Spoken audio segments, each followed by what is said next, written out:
Hello, everyone. This is Edward Eddie Paul Reyes, and today I'm going to talk about the biggest obstacle that I encounter when tutoring bar candidates.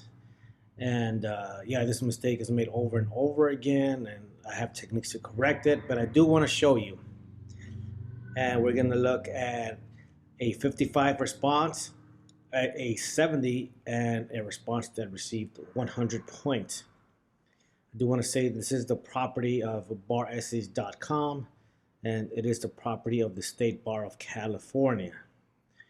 And now that I've told you what the deficiency is, I'm also going to say this because I got to pay the bills too, people. Okay, so when we're dealing with the 1 hour essays for the California bar exam, there are two components.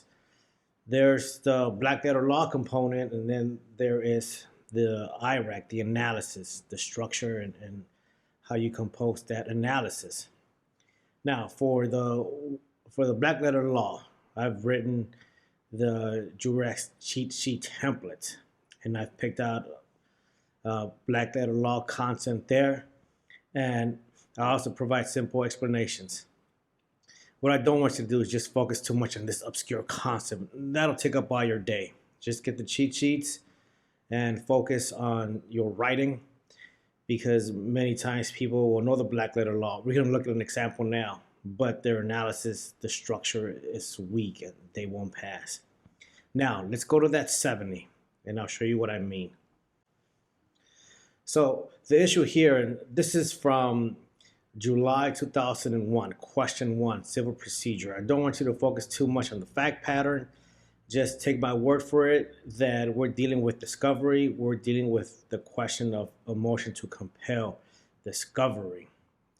Okay, so I am going to show you the structure. We are going to go through IRAC. We are going to go through the analysis, just the components. I don't want you to focus too much on the fact pattern. Many of you guys know it, right? But let's get into this. So this answer right here received a 70.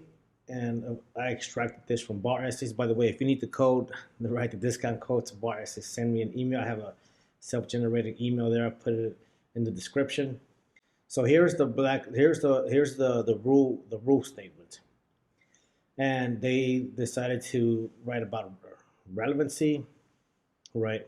And they touch on privilege too and other elements. And look what happens here. Right, I'm going to show you. I'm going to pinpoint the area where the bar candidates have difficulty, and we'll see how this candidate dealt with that. So we start off with the initial argument. I call that the premise, the initial argument, the same thing, right? And they discuss relevancy. Relevancy because it can lead to discovery, and I use the formula E plus B plus F. Element. Because and the facts, E plus B plus F. They did a great job here of that. Now, when they go into the counter argument, and this person did an okay job here, but then later they'll do a great job, and I will pinpoint that as well. They got a 70, right? Overall, they did great.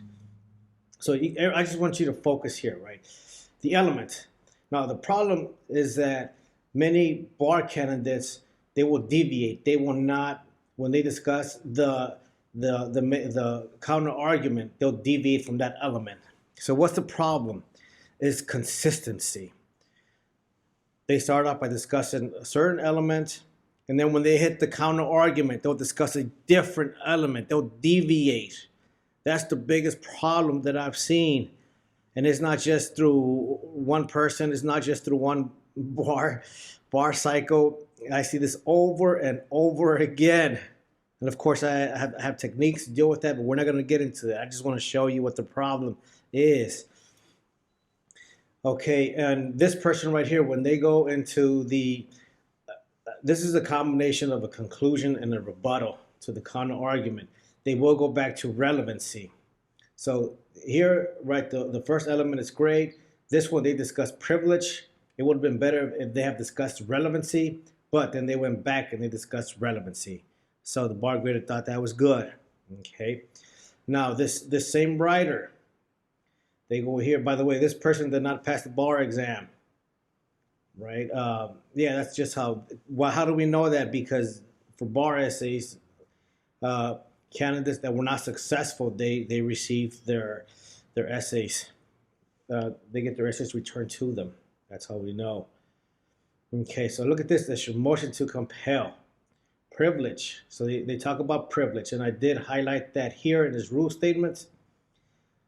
And he discusses, or she discusses, privilege, which is great. Okay, because, right, all that, the facts. It doesn't have to be E plus B plus F. It could be transposed, right? You could have the facts and then because and then the element, as long as you have the content there. Then look what they do here, the counter argument. Beautiful. However, very clear. I call these signal words. Here, signal word. However, this denotes a counter argument. No privilege. Boom. Right. So they stay focused. They don't deviate from the element. Short discussion. E plus B plus F. Privilege because of the facts. No other party may say, however, the other party may say no privilege because of this. Right. So they did a great job. Kept it brief. And they got a 70. Now, let's look at a 55. They did not do so great. Let's go ahead. Let's go there now. I'm going to adjust this very briefly. Motion to compel, the same thing. And here they go into the rule statement, which I like. By the way, I love the rule statement, you guys. This person knew what they were doing. I mean, they knew the rule statements. I was impressed. But they did not pass. And I sincerely believe this was probably a repeat taker. Why? Because, again, they know the law, and that's what they focus on. But they do not focus enough on the structure of the analysis to include a counter argument. Hopefully, for the next administered exam, hopefully they also focus on the analysis. Okay, so look what they do. Okay. So here, signal word, which I love. This denotes, right, the initial argument. Okay, so they're going to discuss relevancy. And they do that. Let's see what they wrote here. S will argue that her request for production, okay, is relevant. Okay, and they give a reason. I just like the quick structure. Element is relevant because, like the other writer had. But this is still good. This is still good. But look what happens here. Okay. S will argue that the evaluations are necessary. Okay, so that right is necessary an element, right? It could be, but it just seems like they're overlapping. So this seems like a separate discussion. And then here they go. Okay, even though the evaluations, you guys, what does that sound like? Okay, well, that sounds like a counter argument. So I like for counter arguments just be direct, concise. However, the other party will argue. The element is not present, whatever that element may be. But here it just kind of goes right into a counter argument. They do discuss relevancy, right? So that's good. If the person would have said, let's fix this. If they would have skipped, if they would have made a space there, next paragraph. However, okay, the other party will argue that it was not relevant because, right, very concise. But instead, so aside from them not using the key word, however, on the other hand, look what they do. They go and they present the word here. What is the word here? What does that denote? An initial argument. So that's going to throw the bar grader off. Remember, okay, these are graded subjectively. So even though your analysis, right, the content might make sense, the bar graders, they're looking for writings that are lawyer-like in presentation. And if you have something that deviates from that, you're risking it because you might have a bar grader and he's going through a divorce. Okay, so he's distracted. You don't know. You just want to be clear. All right, you want to help the bar grader, like the 70. He had signal words there, brief discussion. He moved on, right? But if it drags on and right, you're not concise and you use keywords that denote something else, it's going to distract, it's going to confuse the bar grader. So the structure here, See, we're talking about structure. I'm talking about structure. Uh, More than I am content, because I actually thought the content was good, but I did have to go back and read it. All right, and you guys know bar graders spend what, 3 to 5 minutes on an essay. They're not going to go back and reread your essay. They're not going to do that. Forget about it. Okay, so then they go back into Jay will argue. Okay, so that kind of denotes that there was another counter argument there. Okay, by this time it's very confusing. And again, the content is great. When it's in blue here, I highlighted in blue for the purposes of this video, this presentation, to denote that it's good. Green is not good. Okay, but again, the content I thought was good. Then they go into thus. What does that mean? What does that denote? A conclusion.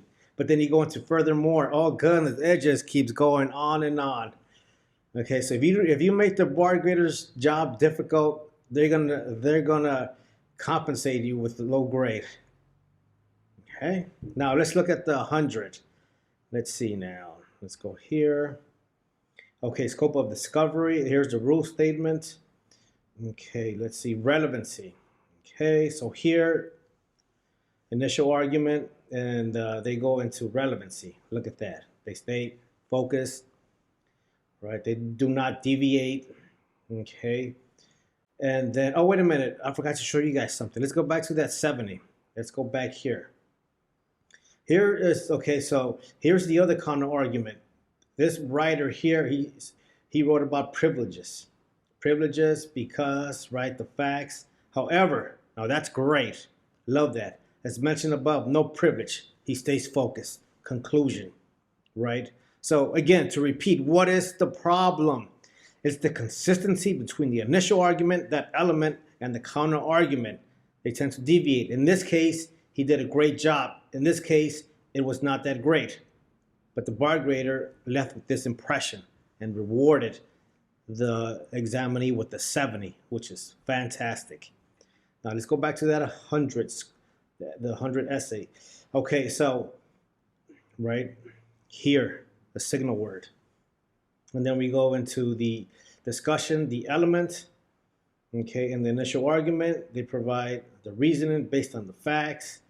And then, right, they're still consistent, relevance in their discussion. Look at this. On the other hand, what does that denote? Counter argument. What did I say? Right, the biggest difficulty that I see is going from the initial argument to the counter argument. Here, they stay focused. Does not deviate. You guys see that? And I want you to write like that. Okay. Now, this I didn't like, however, because that does denote a counter argument. But when you write consistently, and like this writer did, hit all the points, they may give you a break there, like for the 70, right? You can do this, you can kind of write like that, kind of deviate it a little bit, but that's when you reach a level of mastery.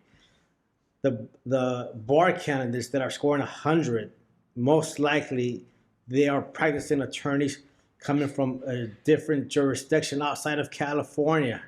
They've probably been doing this for 20 years. They know what they're talking about. Can they deviate a bit? Sure, because they already mastered.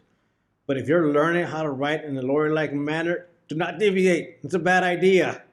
All right, don't toy around with, don't experiment. Stay basic, stay standard.